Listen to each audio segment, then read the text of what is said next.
Welcome to 5 Minutes of Sunshine for Teachers. I'm your host, Kevin Fitch. In the balcony scene in Romeo and Juliet, Juliet says, "What's in a name? That which we call a rose by any other name would smell as sweet." Well, Mr. Shakespeare, when you wrote that 400 years ago, I don't think you ever imagined that I could apply your quote to the classroom. What's in a name? Just to be clear, the students I'm going to talk about here are purely fictional. They're just a conglomerate of kids I've known. Anyway, the longer you teach, the more student names you'll encounter.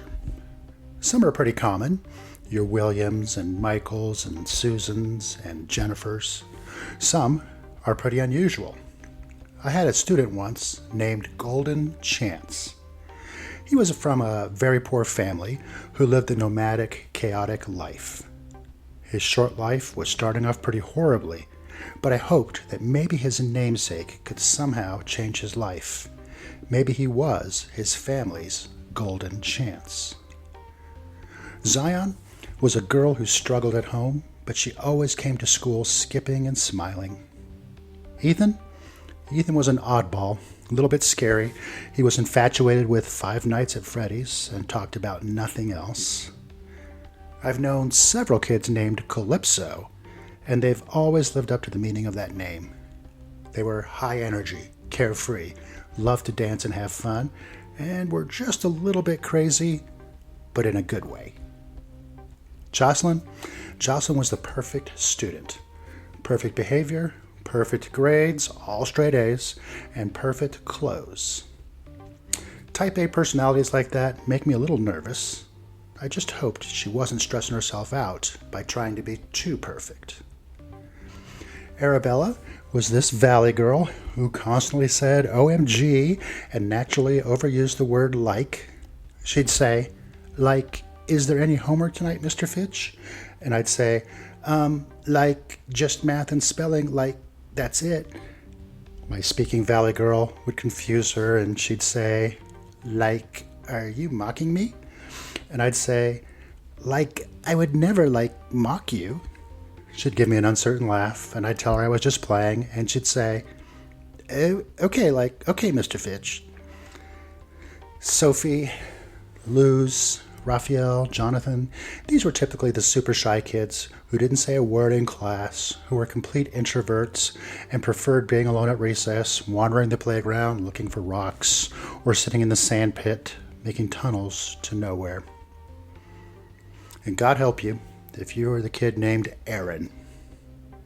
If you haven't seen Key and Peele's Comedy Central YouTube video about the substitute teacher, go out there right now and watch it. The language is strong, but it's hilarious.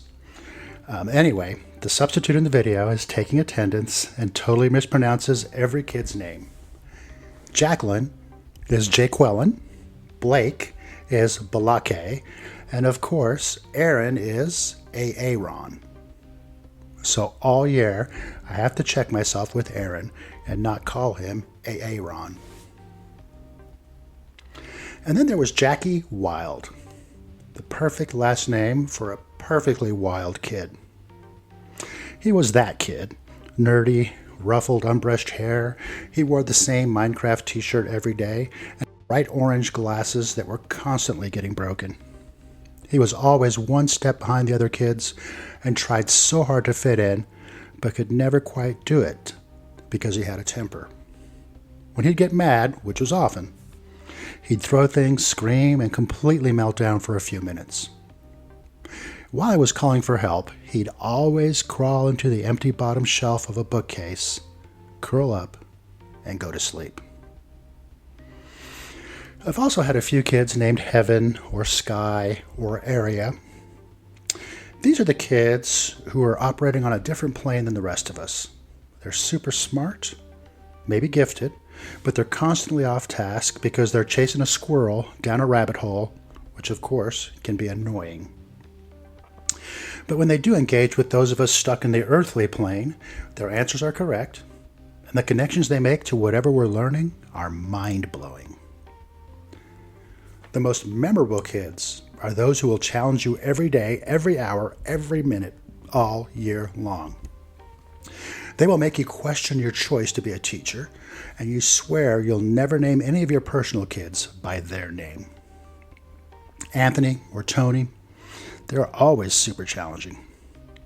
This kid's usually a tough guy, athletic, popular, prone to get in trouble.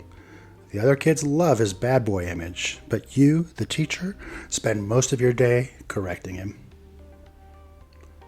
Jesus. I've known quite a few Jesuses or Jesuses in my classes over the years, and all of them have been obnoxious and more than a little naughty. But, without fail, Jesus or Jesus will have a moment where he is truly helpful. And I'd always say, "Thank you, Jesus." And of course, the whole class erupts in laughter. Now that brings up a good point. No matter what the kid's name, what baggage comes with it, always make it a point to make that kid's day, to make him or her love their name. Because it's too easy to say something that can make the kids hate their names. Back to the Jesuses I've known. I had one who wanted to be called by his middle name, Brandon, because too many people made fun of his first name, Jesus. It took me most of the year to help him understand how amazing and unique his name was, to help him love his name again. So, what's in a name? Everything for the person who is lucky enough to have the name their parents lovingly gave them. So, for all the names I've come to know so well over the years, I simply say, thank you, Jesus. If you want to support this podcast, head over to our website at rss.com/5 Minutes of Sunshine. There, you can hit the donation button. It'll take you to the Buy Me a Cup of Coffee app, where you can give whatever you'd like. You're the boss. Thanks again for listening. I'm going to change it up starting this week and drop new episodes on Monday and Friday. I hope these 5 minutes of sunshine are encouraging you to keep on doing the best job in the world, teaching. I'll see you again next time on 5 Minutes of Sunshine for Teachers.